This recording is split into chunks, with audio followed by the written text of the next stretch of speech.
ከሌሎቹ ነቢያት በጣም ለየት ያለ ነቢይ ነው። ሌሎቹ ነቢያት በአብዛኛው ከተራ ቤተሰብ፣ በሁለተኛ ደረጃ ደግሞ በተለያየ መልኩ ምንም እንኳን ነቢያት ይባሉ እንጂ በጭቆና ያሳለፉ ናቸው። ነቢየ እግዚአብሔር ዳዊት ግን ራሱ ጨቋኝም ነበር፣ ንጉሥ ነበር፣ ገዢ ነበር። የፈለገውን የሚያስር የፈለገውን የሚፈታ ፈራጅ ቆራጭ ፈላጭ ነበር። ነገር ግን በጊዜ ለኩሉ ብሎ የራሱ ልጅ ሰሎሞን እንደተናገረው ለሁሉም ጊዜ አለውና ነቢየ እግዚአብሔር ዳዊት ንስሐ ገብቶ ይህንን 150 መዝሙሮችን ዘምሯል፣ አመስግኗል።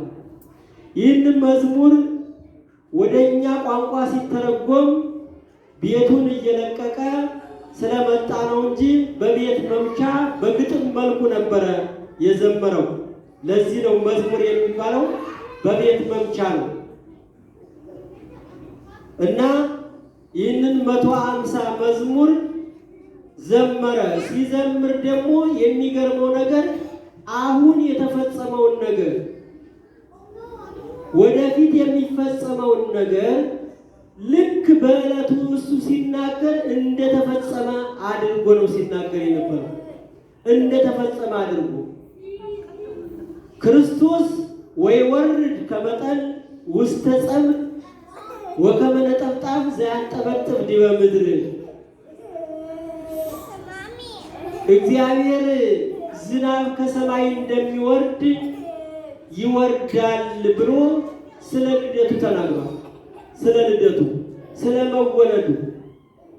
ከዚያ ይቀጥልና ነገሥተ ተርሴስ ወደ ሰያት አምሃ ያበጉ ነገሥተ ሳባ ወአረብ ጋዳ ያመጹ ብሎ መወለዱን ተናግሮ በመወለዱ ደግሞ ደስ ያላቸው የሳባ ነገሥታት የአረብ ነገሥታት ወርቁን፣ ከርቤውን፣ ዕጣኑን እንደሚገብሩ ተናገረ።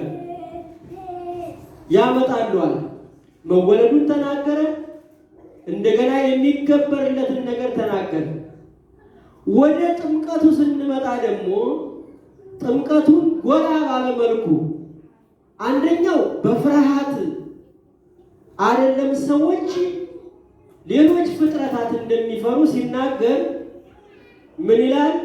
እሪው ከማያት እግዚኦ እሪው ከማያት ወፈሩ ይላል። ባይርኒ ርየት ወጎየት ይላል። ተመልከቱ። ክርስቶስ አልተጠመቀም ያ ጊዜ፣ ክርስቶስ ወደዚህ ዓለም አልመጣም ያ ጊዜ። ግን ባይር መለኮቱን ስታይ ክርስቶስን ስታይ ሸሸች ይላል። ተመልከቱ። ሸሸች። ወይ ዮርዳኖስኒ ገባድሬሁ ዮርዳኖስም ወደ ኋላው ተመለሰ ይላል። ውሃ መቼም በብዙ ጥረት ስንት ሲሚንቶ ተለቅልቆ ሌሎች ነገሮች ተሰርተውለት ነው ወደ ላይ ሊፈስ የሚችለው ሊገደብ የሚችለው። ግን ያለምንም ነገር ክርስቶስ በዮርዳኖስ በሚጠመቅበት ጊዜ ውሃው ወደ ኋላ ሸሽቷል፣ ቀጥ ብሏል፣ አልተንቀሳቀሰም። ይህንን ሲያመለክት ተገልጾለት የሚሆነው ነገር ወደፊት የሚሆነው 1000 ዓመት ቀድሞ ተገልጾለት ባይሪኒ ርየት ወጎየት ብሎ ተናገረ። በሌላ በኩል ምን አደረገ? ክርስቶስ እንደሚሰቀል በሚሰቀልበት ጊዜ ውሃ ሲጠማው የሚያጠጡትን ነገር ተናግሯል። ተመልከቱት። አስተዩኒ ቢሃ ለጽሜ ለጥማቴ ሲጠማኝ ሐሞት የተቀላቀለ አጠጡኝ ብሎ ተናግሯል። ስለ እሱ ነው የተናገረው።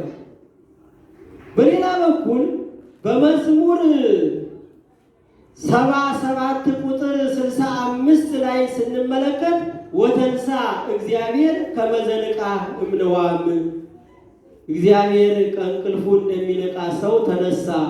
ወይም የወይን ጠጅ ጠጥቶ ሰው ሲጠጣ ብዙ እንቅልፍ ይወስደዋል።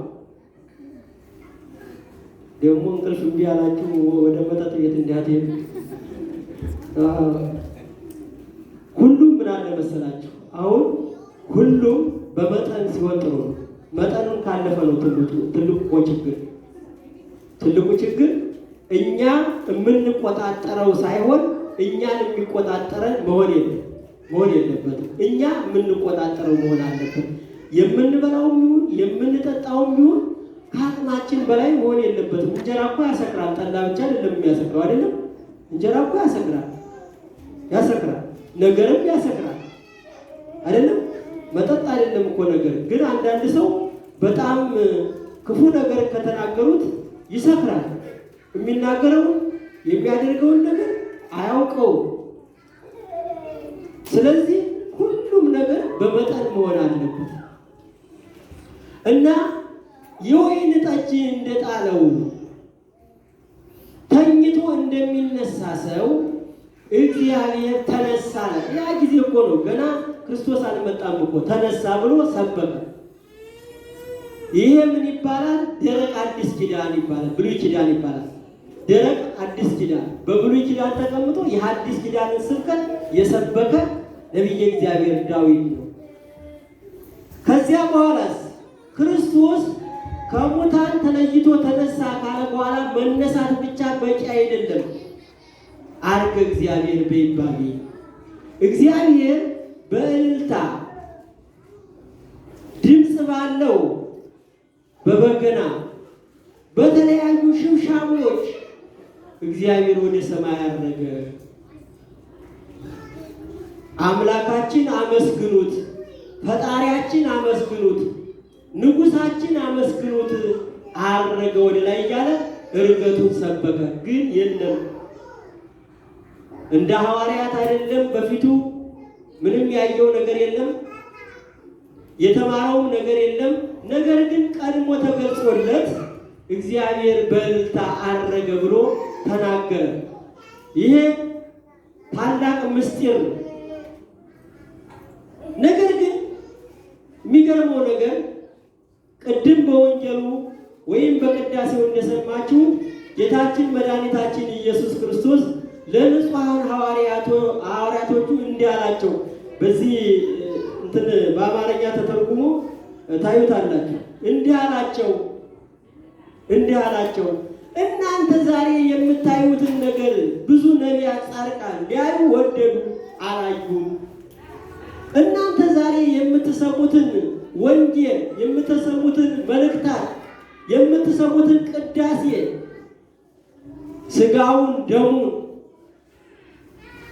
ሊመገቡ ፈልገው አላዩም፣ አልሰሙም። የእናንተ ያዩ ዓይኖቻችሁ የሰሙ ጆሮቻችሁ የተመሰገኑ ናቸው ይላል። ዛሬ እኛ እኮ የተመሰገንን ጆሮቻችን የሚሰሙት ቅዳሴ ስጋውን ደሙን እንድንቀበል ተፈቅዶልናል፣ ምንም ራሳችን ብንተወው። ይህንን ግን ነቢየ እግዚአብሔር ዳዊት ተቀነዋ እደዊሁ ወእገሪሁ እያለ ስለ ቅንዋቱ ቢናገርም፣ ስለ ስቅለቱ ቢናገርም፣ ስለ ትንሣኤው ቢናገርም፣ ስለ እርገቱ ቢናገርም ስጋው ደሙ ግን አልተቀበለም። ዘመን ገቶት ከሞተ በኋላ ወደ ገነትም አልነበረም የገባው፣ ወደ ሲኦል። ለምን? በዚያን ጊዜ መልካም የሰራም ክፉ የሰራም ወደ ሲኦል ነው የሚወረወረው የነበረው። መርገም እንደ መልካም ስራችን እንደ መርገም ጨርቅ ሆነ ተብሎ የተነገረበት ጊዜ ስለነበረ ምንም እንኳን ታማኝ እስረኛና የማይታመን እስረኛ የሚባል አለ አይደል? ሁሉም ይታሰራል። ግን ከዚያ መካከል የማያመልጥ በቃ ታማኝ ነው እሱ። ከተማ እንኳን ተልቆ ራሱ መልሶ ወደ እስር ቤቱ ይገባል። ታማኝ እስረኛ ስለሆነ ማለት ግን በሲኦል ውስጥ ተወረወሩ ማለት እነ አብርሃም፣ እነ ይስሐቅ፣ እነ ያዕቆብ፣ እነ ዳዊት፣ እነ ሰሎሞን፣ ሌሎችም ነቢያት፣ ሌሎችም አበው አባቶች ወደ ሲኦል ተወረወሩ ሲባል ምን ማለት ነው?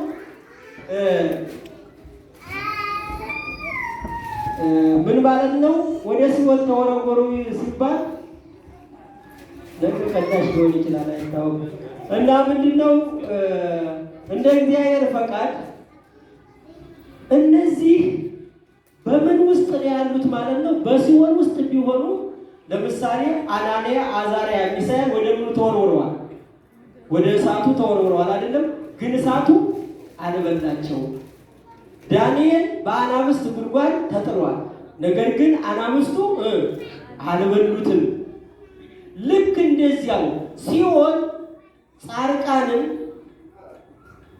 አባቶቻችን ነቢያትን አበውን በሲኦል ሰይጣን አላሰቃያቸው መብት አልነበረው።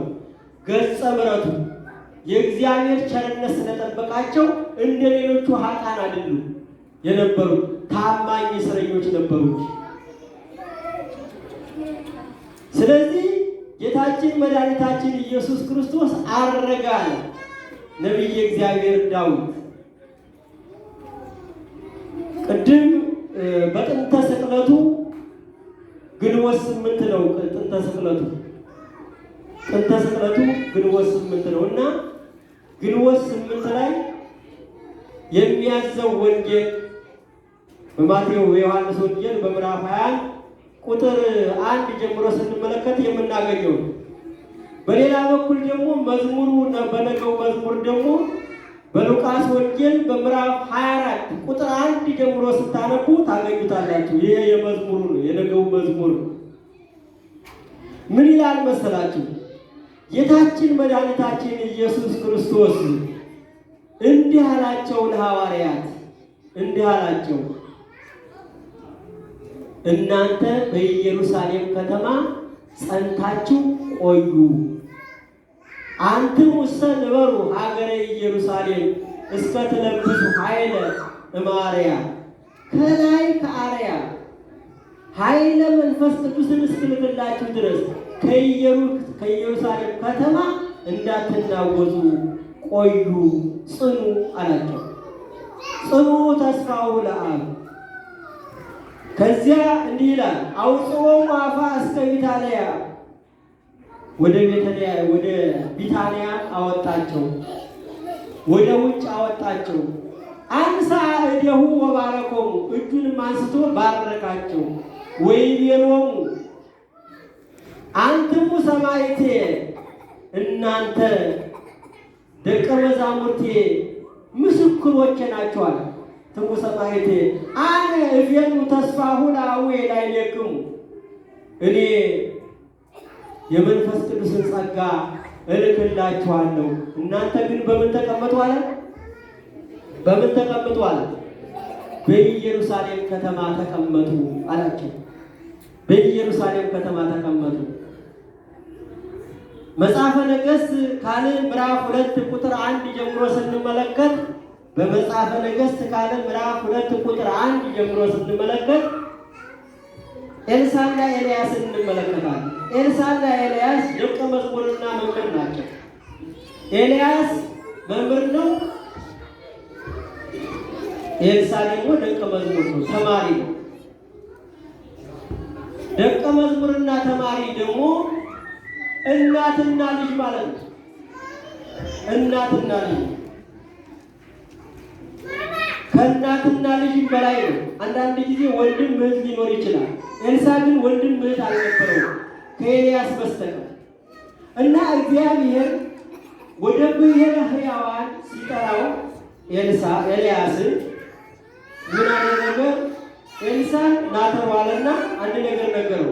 እግዚአብሔር ወደ ኢያሪኮ ልኮኛል አለ እና ወደዚያ ልሄድ ነው አለ። አንተ ብቻህን መሄድ የለብህም፣ እኔን እንዴት አድርገህ ትተወኛለህ አለ። እያድገክሙ ባለማውታ ትኩኑ ብሎ ጌታችን መድኃኒታችን ኢየሱስ ክርስቶስ እንደተናገረው ወላጅ አልባ እንደሆኑ ሕፃናት አልተዋችሁም አለ። እኔ እኮ አሁን ወላጅ አልባ ነኝ፣ ሁሉንም ነገር ትቼ ተከትዬሃለሁ። ስለዚህ ከአንተ አልለይም በሕያው ነፍስ አለ። ሁለተኛም ተናገረው፣ ሶስተኛም ተናገረው። ወደ ኢየሩሳሌም አለ፣ ወደ ቤተልሔም አለ። አይሆንም ከአንተ አልለይም አለ። በመጨረሻ ግን የምትፈልገውን ነገር ከኔ ምንድን ነው የምትፈልገው አለ። ማንም ኤልያስ ኤልሳ መንፈስን እጥፍ ድርብ ሆኖ ይደርብኛል። ምንም መንፈስን እጥፍ ድርብ ሆኖ ይደርብኛል። መንፈስ ተመልከቱ። መጀመሪያ ከእናት ከአባታችሁ አሮጌ ቤት አይደለም መፈለግ ያለባችሁ። መጀመሪያ ያ ትርፍ ነው፣ ያ ትርፍ ነው። መቅድመ እሱ መንግሥቶ ወጽድቆ ወኩሎ ይትወሰከክሙ ይላል። አስቀድማችሁ መንግሥቱንና ጽድቁን ፈልጉ፣ ሌላው ይጨመርላችኋል። የስብዓቱ የመጀመሪያው ምግብ ነው የሚያጠቅመው ወይስ የስብዓቱ ነው? ገፋ ከተደረገ እሱን ካለፈ ማለት። ስለዚህ ያ ሌላው ይጨመርላቸዋል። ብዙ ጊዜ ሰዎች የሚጣሉት በእናት በአባታቸው ንብረት ይጣላሉ። ሳይሞቱ ራሱ ይጣላሉ። ሳይሞቱ ከሞቱ በኋላማ በጣም ከባድ ነው። ነገር ግን ኤልሳ የሚመለከተው ወይም ኤልሳ የተመለከተው ኤልሳ የፈለገው ሀብት ንብረት ትቼ መጥቻለሁ። 12 ጥማድ በሬ አርጄ ለሰው አብልቼ ቀንበሩን ሞፈሩን አቃጥዬው መጥቻለሁ። ሁሉንም ነገር ትቼው መጥቻለሁ። እኔ ካንተ የምፈልገው በረከት ብቻ ነው። መንፈስህ አንተ የምታደርገው ሙት የምታነሳው ለምጽ የምታነሳው ውሃ የምትከፍለው ያ መንፈስ ከአንተ ላይ ያለው መንፈስ እጥፍ ድርብ ሆኖ ይደርብኝ። እኔ የምፈልገው ሀብት ይሄነዋል። ለምን ሌላው አላቂ ነው፣ ሁሉም አላቂ ነው፣ ሁሉም ኃላፊ ነው። ስለዚህ ይደርብኛል። እንግዲህ ይህ አስቸጋሪ ነገር ነው። እኔ የማደርገው አይደለም። እግዚአብሔር ከፈቀደ ይሆንልሃል አለ። በዚያን ጊዜ በዚያ ቅጽበት ሲነጋገሩ የእሳት ሰረገላ መንፈስ ቅዱስ መጣ። በእሳት አምሳል መጣ። በእሳት አምሳል መጣና ኤልያስን አሳረገው፣ ወሰደው። ሲወስደው መጎናጸፊያውን ተወለደ። ምኑ? አንዲት መጎናጸፊያ ተወለደ። ያችን መጎናጸፊያ ተቀበልና ያዘና ከዚያ በኋላ ወደ ዮርዳኖስን ተሻግረው ስለነበረ መልሶ መሻገር ፈለገ። መልሶ ለመሻገር ሲፈልግ ያንን ባህር መክፈል አልቻለም። የኤልያስ አምላክ እግዚአብሔር ወዴት ነው አለ። የኤልያስ አምላክ እግዚአብሔር ወዴት ነው አለና ያንን መጎናጸፊያ ባህሩ ላይ ጣለው። ባህሩ ከሁለት ተከፈለ። የአባቶቻችን መንፈስ የአባቶቻችን ጸጋ ባህር እስከ መክፈል ድረስ ነው። ሙት እስከ ማንጻት ድረስ ነው። ያ ብቻ አይደለም። የሚገርማችሁ ነገር በዚያ አካባቢ መሪባ የሚባል መራራ ውሃ ሴቶች እንዳይወልዱ መካን የሚያደርግ እንስሳት እንዳይወልዱ የሚያደርግ የመረረውን ውሃ ማሰሮ አምጡልኝ ብሎ ያንን ውሃ ባረከው። ሴቶችም ወለዱ፣ እንስሳቶችም ወለዱ፣ በረከት አገኙ። ለምን? እኔ የምፈልገው ቁሳቁስ ሳይሆን ያንተ መንፈስ እንዲያድርብኝ ነው አለ። ያ መንፈስ ቅዱስ ስላደረበት ታላቅ ታሪክ ሰራ። ዛሬም ሊሆን የሚገባው እናቶቻችሁንና አባቶቻችሁን በረከት ተቀበሉ። ተወደደም ተጠላም እናቱንና አባቱን የማይሰማ ትውልድ ከተፈጠረ አገር ማስተዳደር አይቻልም። አሁን ትልቁ ችግር እኮ ምን አለ መሰላችሁ? ለምንድን ነው ብዙ ጥፋቶች የሚጠፉት፣ ብዙ ችግሮች የሚከሰቱት ብላችሁ ብትሉ ባህላችን በዓለም ያለው የመከባበር ባህል፣ ስነ ምግባር የሚባለው ባህል ጠፍቷል። ድሮ ራሱን የቻለ አንድ ምንድን ነው የሚባል አንድ ክፍለ ጊዜ ነበር። የስነ ምግባር ትምህርት ራሱን የቻለ ትምህርት ነበር። ኋላ ቀርነት ተብሎ ትምህርቱ ተተወ። አሁን እንደው በዚህ አገር ሁላችሁም በየቤቱ አላችሁ። በየቤቱ ምናልባት የሀገር እንኳን ትንሽ እንትን ስላለው ሪሶርሱ ስላለው ምናልባት እንትን ላይል ይችላል። እግር የሚያጥብ ሰው አይታችሁ ታውቃላችሁ? እግር የሚያጥብ ሰው አይታችሁ ታውቃላችሁ? ወይም እናቱ እግሯን አሟት የሚያሽ ሰው አይታችሁ ታውቃላችሁ? የለም። እግር አጥቦ እግር ማጠብ ብቻ አይደለም፣ በረከቱ እንዲደርሳቸው እግር ይስማል። ተመልከቱ። ምን ተጎዱታል? ተጎዱ፣ በሽተኛ ሆኑ፣ ጤና አጡ፣ እድሜ አጡ።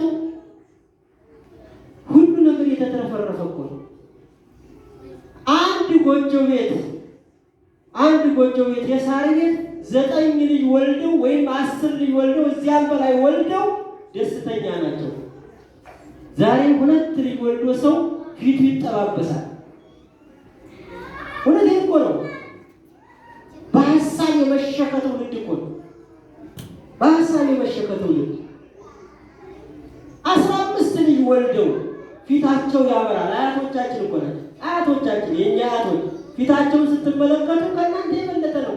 30 ዓመት የሆነው ሰው 40 ዓመት የሆነው ሰው እንደነሱ ፊቱ ያበራል። ለምን?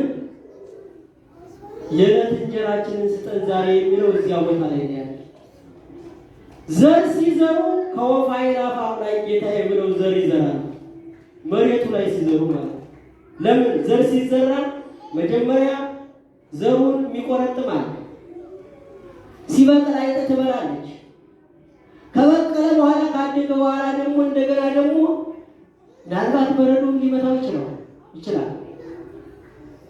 ከዚያም አልፎ ያ አዝመራው ተሸክፎ ቤት ሲገባ እሱ ብቻ አይደለም የሚበላው።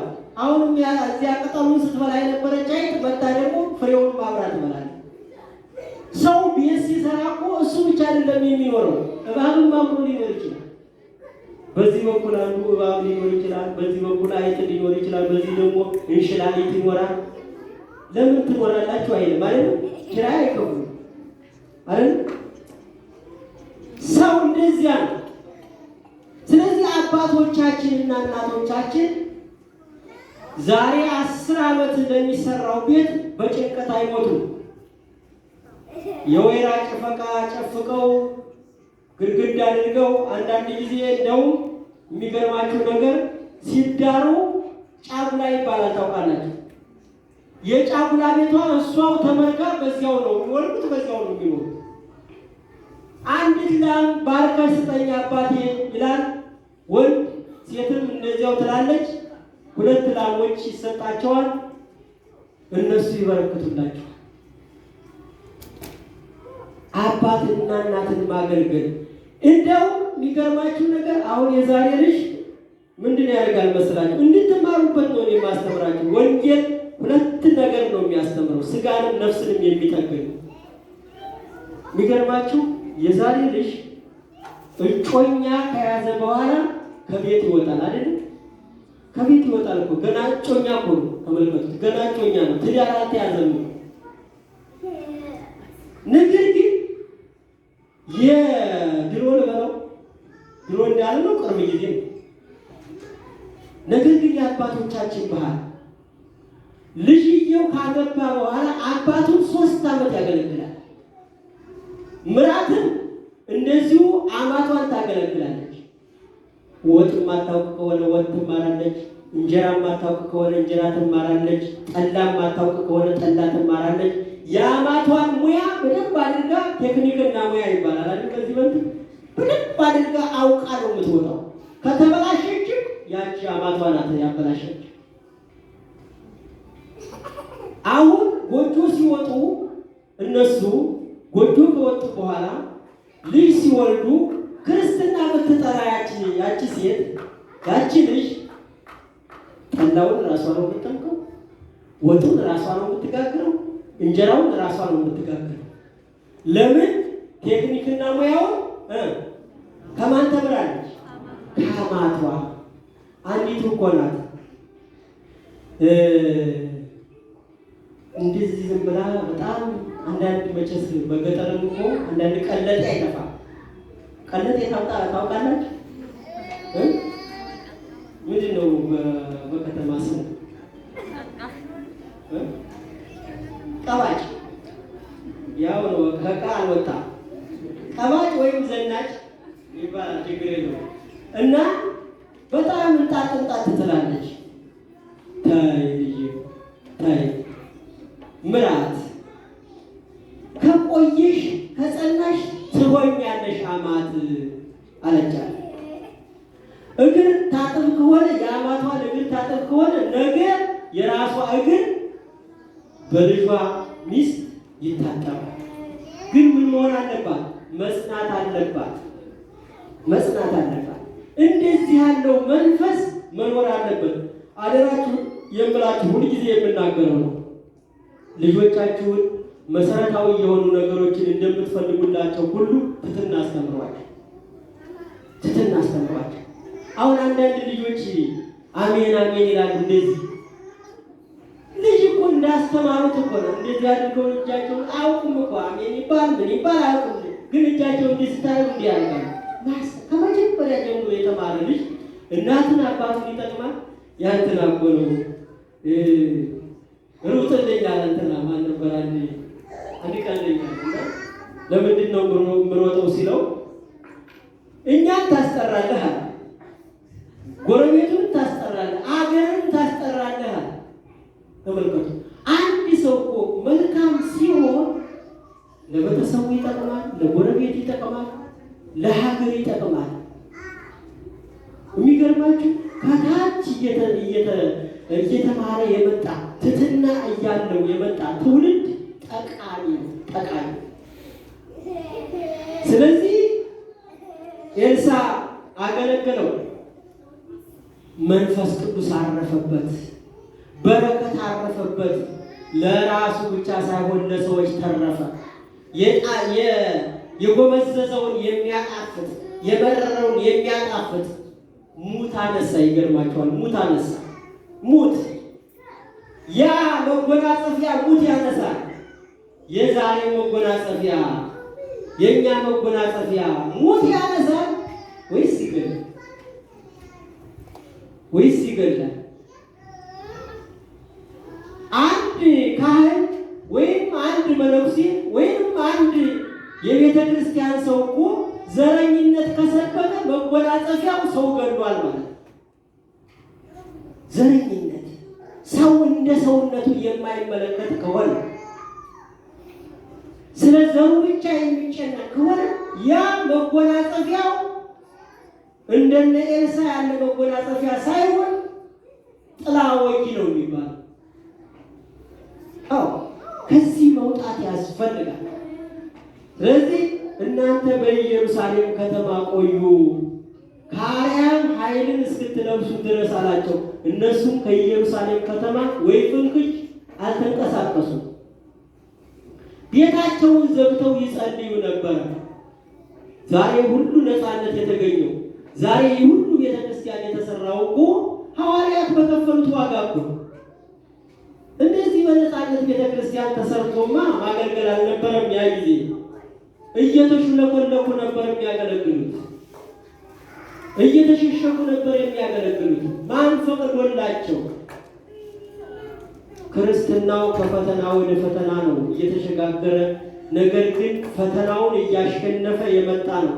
ዛሬ አንዳንድ ነገሮች ሲነገሩ ወይም ፈተና በዛብን እንዲሆነ እያልን እንጣጣለን። መንጣጣት አይደለም፣ መጸለይ ነው። መጸለይ ነው። አንዳንድ ጊዜ ደግሞ ይገርማቸዋል፣ ያልሆነ ውድድር ውስጥ መግባት የለብንም። ያልሆነ ውድድር ውስጥ መግባት የለብንም። እነ ከሌ እንትና ላይ እንዴት ያደረጉ እኛም እንዴት። ለምንድን ነው ሃይማኖታችን የምናወርደው? አሁን ሰሞኑን አይታችኋል። መስቀል አደባባይ እንደዚህ ሆነ፣ እንደዚህ ከሌ ተደበደበ፣ ከሌ ታሰረ ይባላል። አንዳንድ ጊዜ ምን አለ መሰላችሁ? ምን ይላል መሰላችሁ? ወተዓላ ህዳጣ ምዕረ እስከ ያሐልፍ መዓቱ ለእግዚአብሔር። መዓት እስከሚያልፍ ድረስ፣ ክፉ ቀን እስከሚያልፍ ድረስ ተሸሸግ ይላል። ተሸሸግ ይላል። እኔ ዛሬ እምጸልየው ስለ መስቀል አደባባይ መከልከል ወይም ስለ ሌላ አደባባይ ወጥቶ ማክበር ወይ ስለዚህ አይደለም። ቤተ መቅደሱ እንዳይዘጋ ነው መጸለይ ያለብን። ያሰፈሰፈው ሁሉ ጥላት ማንን እንደሚወጋ ከውጭ መጥቶ ታውቃላችሁ? ኦርቶዶክስ ላይ ነው ዋናው ታርጌት።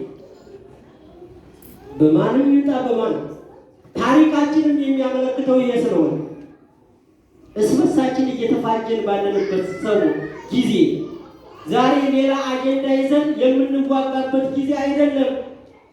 ዘመኖች ሰላም ከጠፋ እኮ ዛሬ እኮ ሶሪያ እንላለን። አንዱ እኮ ነው እንደዚህ የሆነ እንትን የለየለን ነውና አውዶ መቼም አይብሮ ሲነሳ መጥፎ ነው ዘመኖች። እግዚአብሔር አምላክ እንደዚህ ያለ በሽታ ለጥላት አይስጠው ነው ብሎ መጸለይ ያለብን እና የሆነ ነገር ይናገራል። አንዱ ያበደው አይብሮውን የሳተው አጠገቡ ተቀምጧል። ያኛው የሆነ የማይሆን ቃል ሲናገር ያው መቼም አንዳንድ ጊዜ አይብሮ አለ አይደለ? እና ማለት እኔንም እኮ ሲጀምረኝ እንደዚህ ነው ያደረገኛል። እኔንም ሲጀምረኝ እንደዚህ ነው። የዘፈን ዳንዳርታው እስከ ሳይል የሚባል አዳ አሁን የሚደረጉት ነገሮች የሚወድመው ንብረት፣ የሚሞተው ሰው፣ የሚጎዳው ቤተክርስቲያን ዳርዳርታው ወደ ማን እየሄደ ነው ብሎ መገንዘብ ያስፈልጋል። ወደ ሶሪያ እየሄድን አይደለም። ወደ የመን እየሄድን አይደለም። ወደ ሊቢያ እየሄድን አይደለም። አንድ ሰውዬ እኮ ነው 6 ሆነው አንድ ላይ ተኝተዋል። እየሰማችሁ ነው?